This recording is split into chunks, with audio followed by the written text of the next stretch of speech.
Some of the segments of this program are dangerous if attempted by non-professionals. Do not try to do them yourself.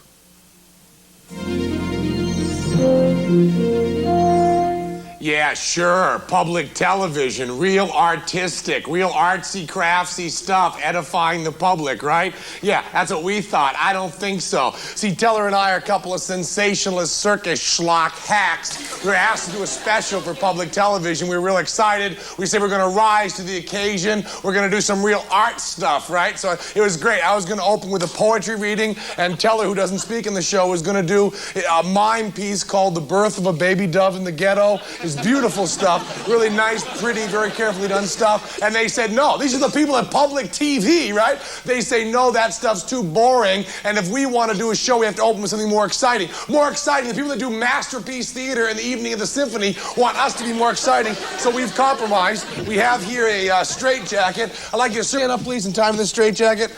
There's 4 buckles right across the back. Patty Kunkel is the producer of this show. We came to her with this beautiful, beautiful script with a poetry reading at the beginning, and she said, no, it wouldn't hold their attention. I'm saying, this is what they do Mr. Rogers on this network. They don't have to hold attention. And she says, no, we got to do something else. Just get all the buckles there. We got to do something else. And Cordelia Stone, she's our director. She said she wanted something a little bit more exciting. That's where they put it. They don't put it cheap. Put it through the loop over there, and then pull these 2 arms together, okay? The more you can hurt them, the more pledged dollars you'll get for public TV, okay? Tighten up real good, okay? Really good, okay? You just let me help you here. Just really tug. There you go. Just put that in there. Right over here. I couldn't believe it. See, we watched Masterpiece Theater. We start Night of the Symphony. Let me do this one, Teller, because a dog shouldn't have to. Yeah, get this one right out of the way. We watched these things. We thought the kind of stuff they wanted was like poetry reading, and they said no. They wanted something a little bit more razzle-dazzle and exciting, so we came up with this. And it is, watch it, Teller. It is a bit of a compromise. Is that okay?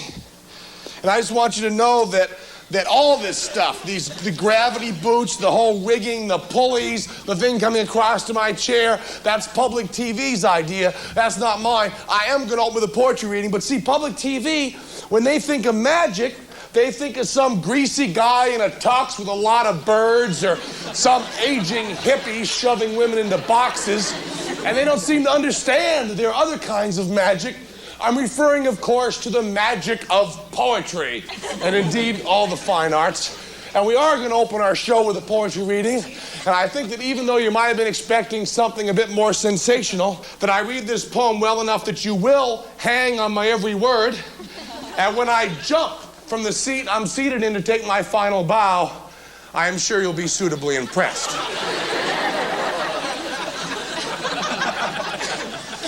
Ernest Lawrence Thayer. Not a very famous name, but that man wrote perhaps the most famous American poem.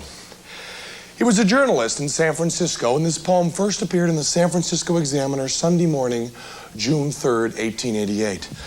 The poem is entitled K-CET the Bat. It is subtitled A Ballad of the Republic, sung in the year 1888. And I shall be reading K-CET the Bat for you this evening in exactly 2 minutes and 16 seconds, after which I will jump to my feet and take my final bow. K-CET the Bat. The outlook wasn't brilliant for the Mudville Nine that day. The score stood 4-2 with but 1 inning left to play.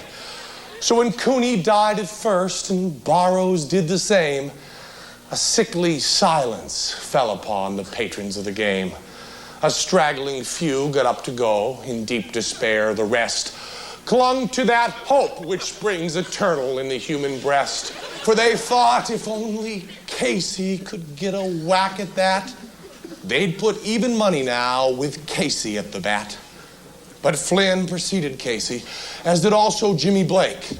The former was a Lulu, and the latter was a cake. So on that stricken multitude, grim melancholy sat, for there seemed but little chance of Casey getting to the bat. But Flynn let drive a single to the wonderment of all, and Blake, the much despised, tore the cover off that ball. And when the dust had lifted and men saw what had occurred, there was Jimmy, safe at second. Old Flynn was hugging third. Then from 5,000 throats or more, there rose a lusty yell. It rumbled in the valley, it rattled in the dell, it knocked upon the mountain and then recoiled across the flat. For Casey Mighty Casey was advancing to the bat. There was ease in Casey's manner as he stepped into his place. There was pride in Casey's bearing and a smile on Casey's face. And when responding to the cheers, he lightly doffed his hat. No stranger in the crowd could doubt it was Casey at the bat. 10,000 eyes were on him as he rubbed his hands with dirt. 4,000 tongues applauded when he wiped him on his shirt. Then while the writhing pitcher ground the ball into his hip, defiance gleamed in Casey's eye, a sneer to Casey's lip. And now the leather covered sphere comes hurtling through the air, and Casey stood there watching it in haughty grandeur there. Close by the sturdy batsman, the ball in heated sped. Ain't my style, said Casey. Strike one, the umpire said. For the benches black with people, there went up a muffled roar, like the beating of a storm waves on a stern and distant shore. Kill him!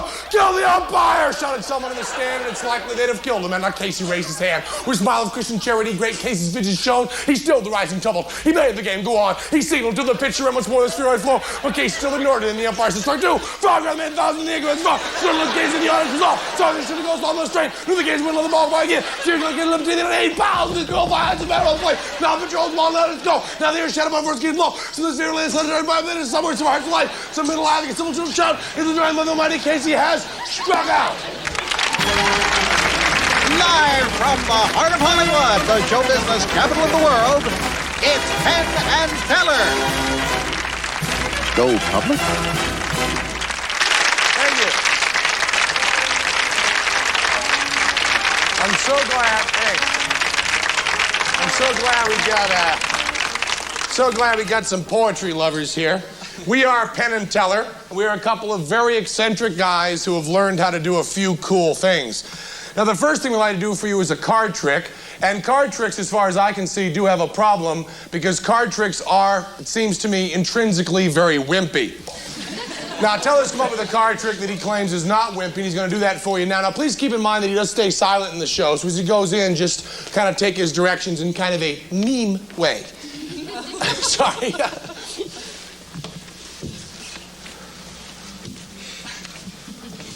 What was was that okay, sir? It's fine. Did you reach in and actually pick one out? I have one, yeah. Yeah, I thought. Cordelia? Yeah. It looked to me on that take like the guy knew that he was having a card forced on him. And the trick is going just fine. Just keep going, please.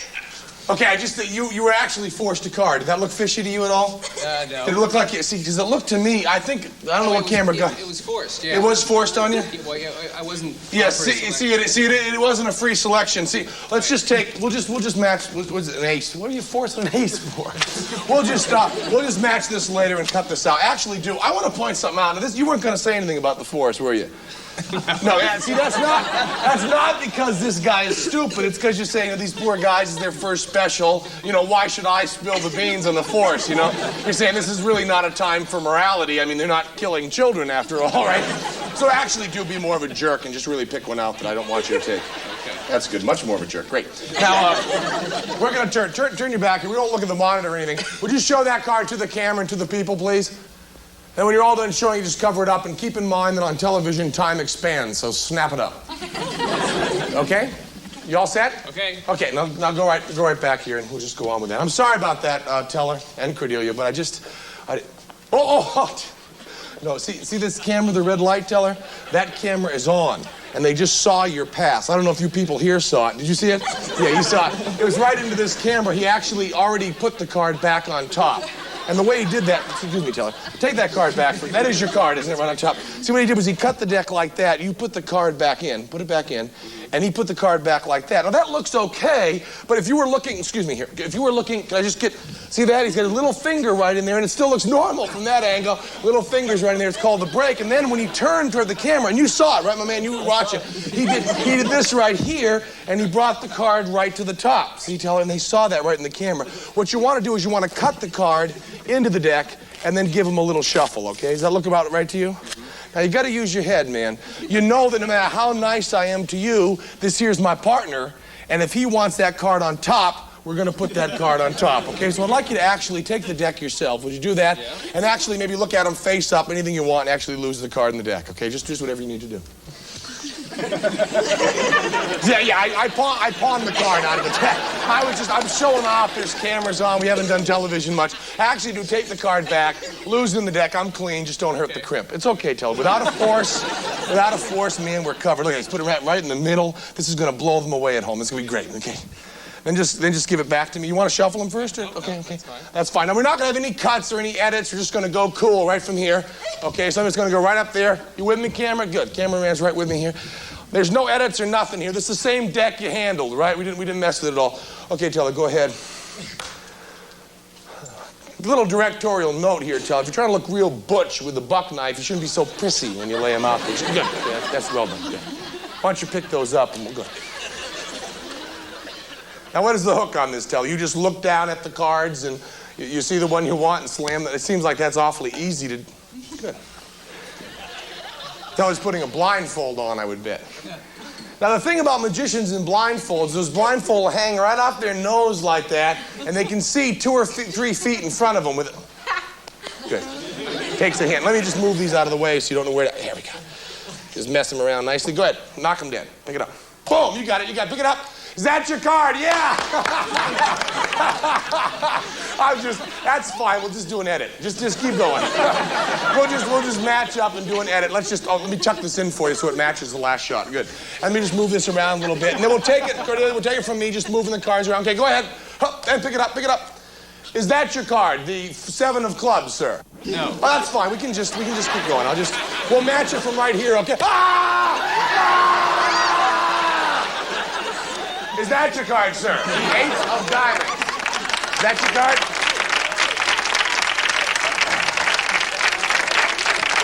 Yeah, this is the kind of stuff Teller and I stand for. You see, you take a standard piece of wimpy magic and you add just a little bit of class and you can get this kind of trick right here. Sir, you were such a good sport that, geez, I'd like you to have this. Okay? Thanks enough, bud.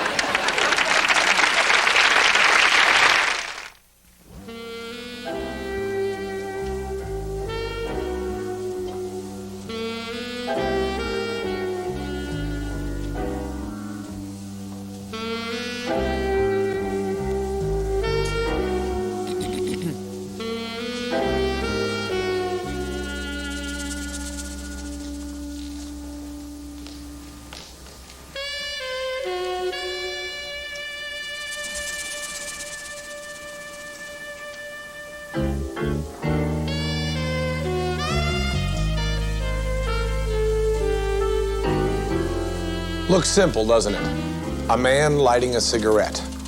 But when that man is my partner Teller, the greatest living sleight of hand artist in the world today, even the simplest activity may be accomplished by virtuosic dexterity. Weren't there a few things you took for granted when watching that? Let's see it again. Teller, did he really throw the cigarette down? Is he really crushing it out? Are both his hands really empty? Does he really need to clear his throat? Is he really reaching for a real pack of cigarettes? Is he really pulling that cigarette out of the pack? Is he really crumpling the pack? Is he really transferring it from one hand to the other? And is he really throwing it down? Is he now really looking for a lighter? Is he really finding a real lighter? Is he really bringing it up to his mouth? Is he really lighting that cigarette? And is that the same cigarette lit that he had unlit just a moment ago? I don't think so. Let's watch that again. Come with me, Teller. All magic can be broken down into 7 basic moves. The palm. The unlit cigarette and the pencil are palmed. Switch. The lit cigarette is switched for the pencil. Simulation. Teller simulates putting out a cigarette by stepping on a pencil. Misdirection. Teller clears his throat to misdirect from the hiding of the cigarette. Load. Teller loads the cigarette behind the simulated cigarette case. Steal. Teller steals the lit cigarette from its hiding place. Ditch. The unlit cigarette is ditched in Teller's coat pocket. Now let's see how Teller used those 7 sleights to create the illusion of reality. There's our palm, our switch, our simulation, our steal, misdirection, our ditch, simulation, another load, more simulation, a palm and simulation together, called professionally the French drop, a steal, a ditch, the simulation of a penlight flashlight for a lighter, the final ditch, and of course, misdirection. So the next time you watch a magician,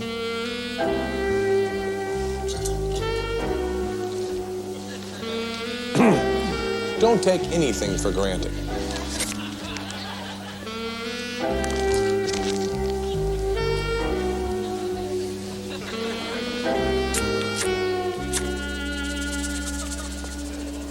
Looks simple, doesn't it?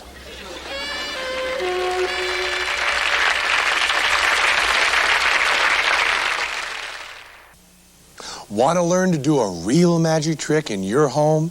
Just have your video cassette recorder, a blank videotape, and a deck of cards ready, and keep watching. Yeah, Howard, just keep the camera on for a second. I want to set this up. Let me just get this mic on. Cordelia, I want to talk to you. I want a little bit of this. I really love working with public television. I mean, you guys are great, and I just got a few suggestions. You know, an outsider comes in, they see some things. And you guys are good, but you go on like every 2 months, and you go on with your banks of phones, and you beg, and you bully people, and you solicit funds, and you get all that money sent in. And now we've only been working like 4 hours. It's 2:32 in the afternoon, and you tell me we've got a break for lunch for a full hour and a half and buy lunch for 7 people that are working on the crew. And I'm just thinking, the people that call up and pledge money, they pledge money. They want to help Mr. Roger build a bigger neighborhood, maybe. They don't want to buy spiced apple yogurt for Patty Kunkel. So I got an idea. I got a solution. It's better to build up than to just tear down. I'm going to go in here. The manager's in here. His name is Joe Lonsberry. He's going to talk to him. Don't get him in the shot, Howard. We don't want to have to pay him. All right, Joe, no, don't get up. Don't get up. I can talk to you here. Nice produce you have here, Joe. Great produce. Now, we're going to go. I'm with public television. My name is Penn Penn, yeah. And we're with public television. Your kids love Sesame Street, right? You ever watch the symphony stuff? Me neither, but it's important it's on. It's really important that stuff's on TV. You mind if we use your supermarket for like 5 minutes? Just going to do a little bit there. We'll just film it, then we'll be out of here, okay? We'll put your name at the bottom, Joe. They'll think you're an oil company. It'll be great. Just going to be right out here, Joe. Yeah, you can come out and check. Just don't get in the shot. See? I'm just going to take a few apples, Joe, very carefully. See, I'm a juggler. This is for you, Joe. Yeah, okay, you just go right back in your office.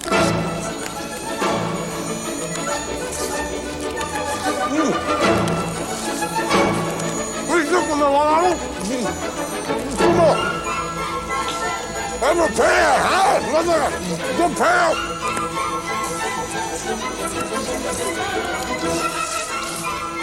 Smell it! Radishes, my man. Radishes, celery, juggle it.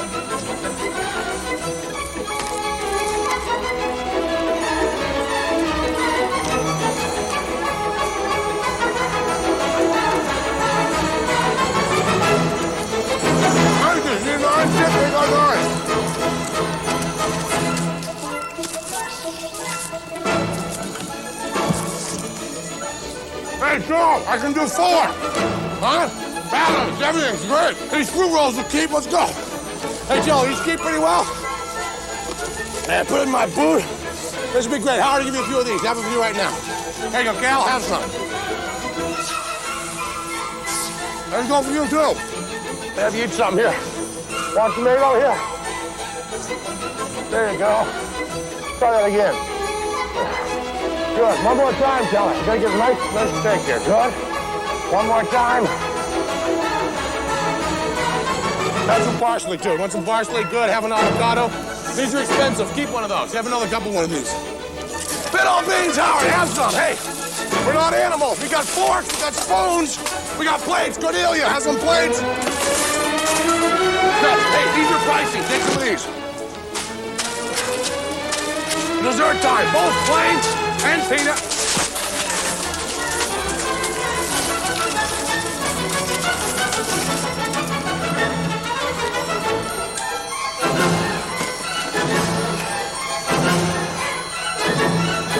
I think.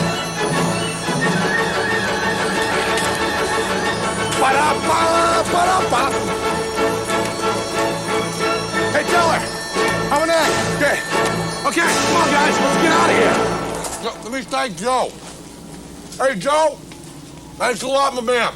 Public TV, you make the difference. Hey, let's get out of here. Come on, guys. Excuse me, guys, come on, let's get out of here. Hey, we're just gonna go through here. It's okay. We're public TV. We're all public. Everybody here is public TV. It's on public TV. Come on, Teller. All right. You make the difference. Come on, Teller.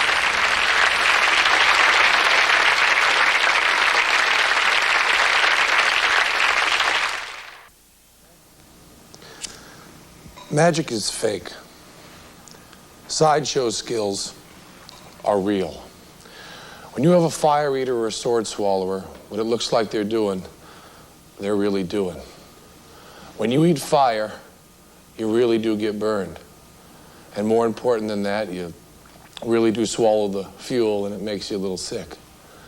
When you swallow a sword, you really do gag and you really do choke because you're sticking metal right down your throat. I tell you this because when you're watching a sideshow performer, you shouldn't think about how we're doing this. You should think about why. I can't swallow swords yet, but I learned to eat fire.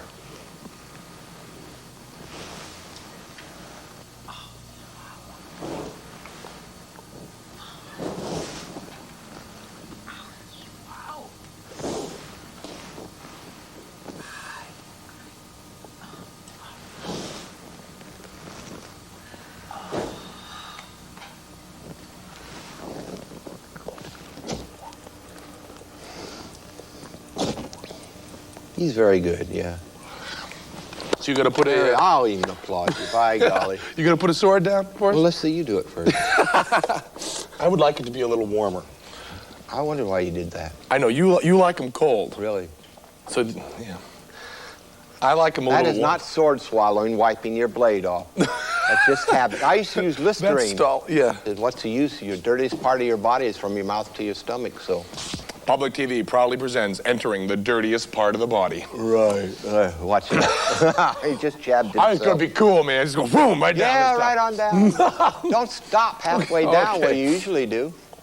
Push it down. God, he makes horrible noises. Now push it. You stop. You're gagging. Is this used for anything? I think you might really Hold the trash it table. if you... Okay. We'll move your blade. Okay. Yeah. It sure folds up. You like that, Dick? That ruined your table. Yeah, that's okay, yeah.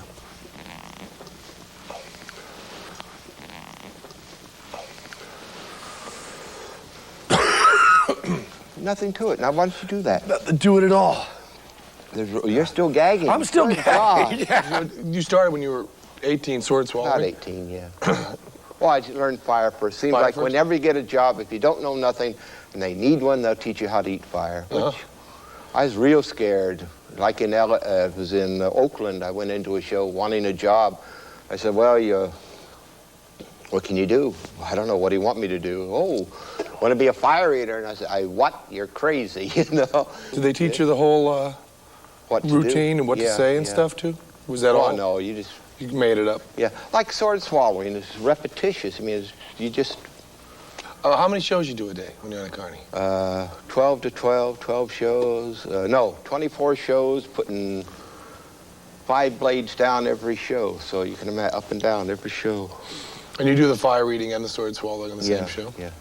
One year, a couple years ago on the show, in Chicago, this girl came on the show, wanted to be more than just a ballet girl.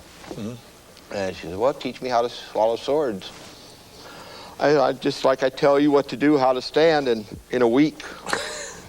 Doesn't that make you feel bad?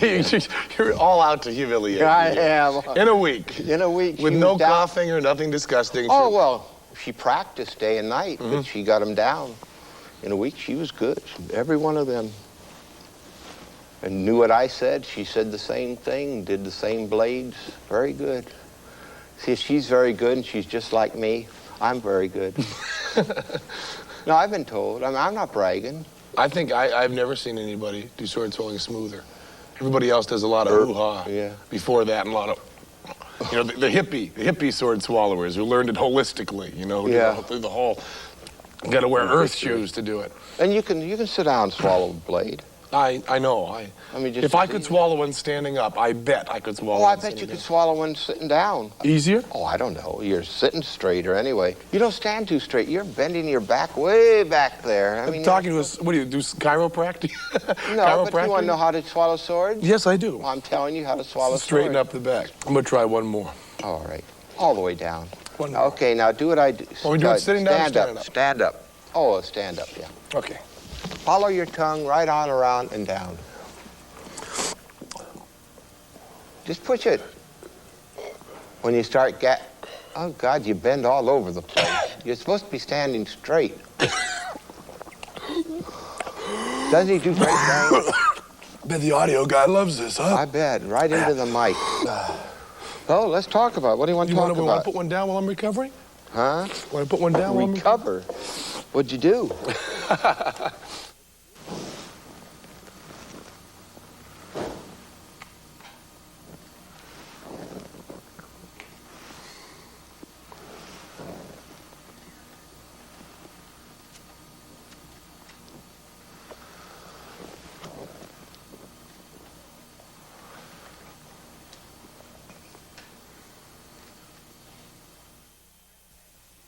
Now it's time for a trick that you can do at home. Can we have you come up here, please, for a moment? We want to show something to you.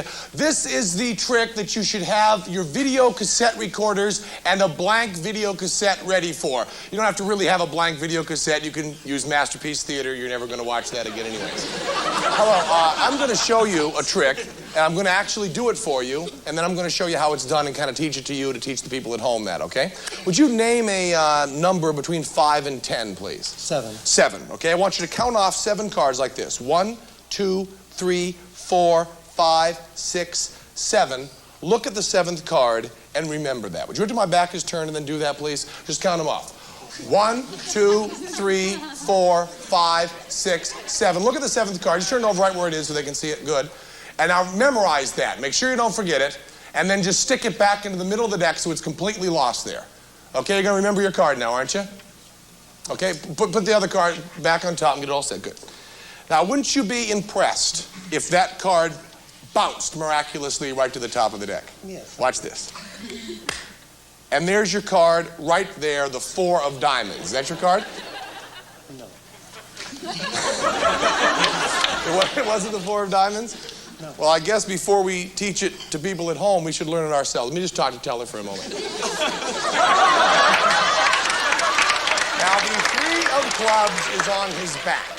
Now, obviously, to have prepared that, he doesn't have 52 cards on his back, so we had to know which card you were going to pick in advance. So we had to do a card force, and that's what we're going to teach you, because that's the first part of the trick that you'll have to learn. Let me just find the 3 of clubs here. Now, the 3 of clubs, the card that we want you to pick, starts out on the top of the deck. Just have that 3 of clubs right there on the top. And I asked you to count down. I asked you to name a number between 5 and 10, and you said. Then as if you didn't know, I showed you how to count down the 7 cards, right? Yes. Now, the first card there is the 3 of clubs. 1, 2, 3, 4. All I'm doing is reversing the order. 5, 6, 7. I told you to look at that card and remember it. Then I put the cards right back on top of the deck, okay? Now, I told you to remember that card, so I just put it right back down like that, and the cards are all prepared for you to do it. Now, I said you do it yourself. I turned my back, and you counted down 7. 1, 2, 3, 4, 5, 6, 7. You looked at the card, which we all know now is the 3 of clubs. Now, I did a very important thing here. I told you to remember your card. I made sure you memorized the card. Then I had you put it back in the deck. Okay? I turned around. And then I asked you if I could make your card bounce back to the top of the deck. You, of course, would be impressed. And then I tried to find it like this. And I failed. Said, was that your card, the 4 of diamonds? You said no. I went, oh, geez. And then we had the big... Then we had the big finish where we turned around and we revealed the three of clubs in a surprising way.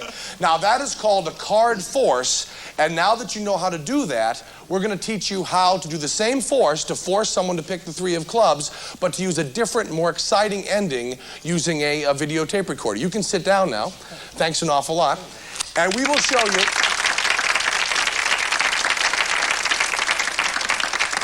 We will show you how this will look when you do it at home. I will be playing the part of you. Teller will be playing the part of your friend, and this will be what it'll look like in your home. Okay? The three of clubs is on top of the deck, and I think my friend is about to arrive. Come on in, my friend. Greet your friend. Hello, my friend. How are you? Make sure they haven't seen this show. Did you enjoy the Penn and Teller special? Who? Good. Now show them the card trick.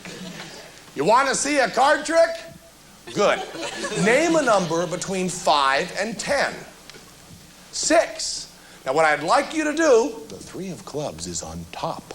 What I'd like you to do is count down 6 cards like this. 1, 2, 3, 4, 5, 6. Look at that card and remember it. The three of clubs is now 6 down in the deck. Okay? Wait till my back is turned and count down 6.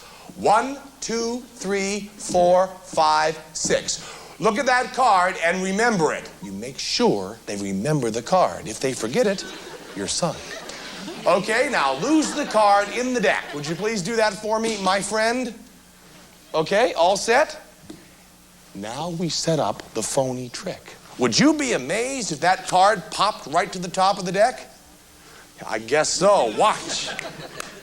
Is that your card, the Queen of Diamonds? That's disappointing. Oh, well, I guess I must have followed the directions wrong. I don't know. Well, suggest something else.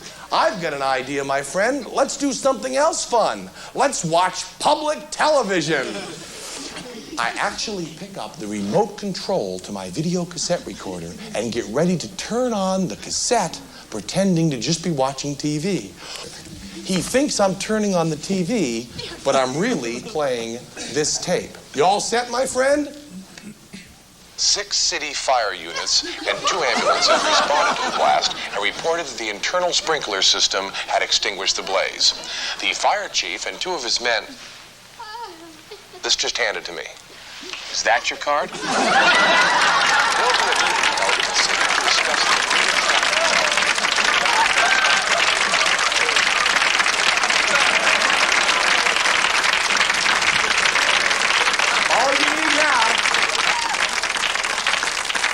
All you need now is that piece of videotape. Now, you have to have this at home, and you have to have it ready. So have a blank cassette, or like I said, you could use Nicholas Nicklesby or Masterpiece Theater.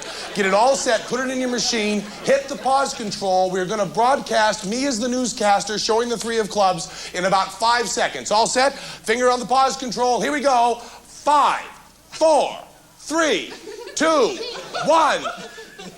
6 city fire units and 2 ambulances responded to the blast and reported that the internal sprinkler system had extinguished the blaze. The fire chief and 2 of his men... This just handed to me. Is that your card? There'll be a meeting held in the city to discuss the commuter traffic problem. Now save that cassette, put the three of clubs on top of a deck, and you can do this trick for your friends, and maybe they'll like you.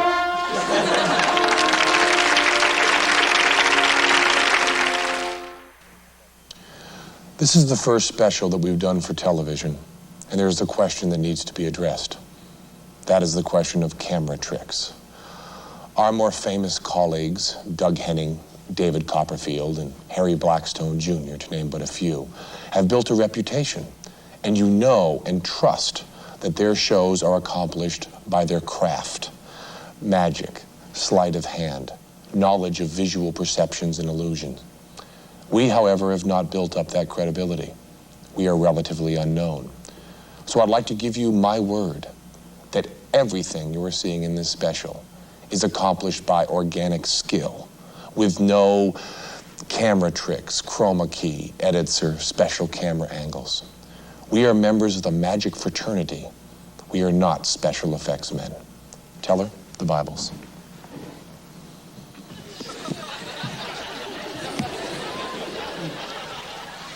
I, Penn Jillette, speaking for Penn and Teller, swear that no video or camera tricks will be used by us or anyone in our name in this or any other television show. There's a piece of videotape I'd like you to see. Cordelia, could you run that? We're at my mother's grave now. Mom, I swear to you, we will not use any camera tricks in our TV special. Thank you. Teller?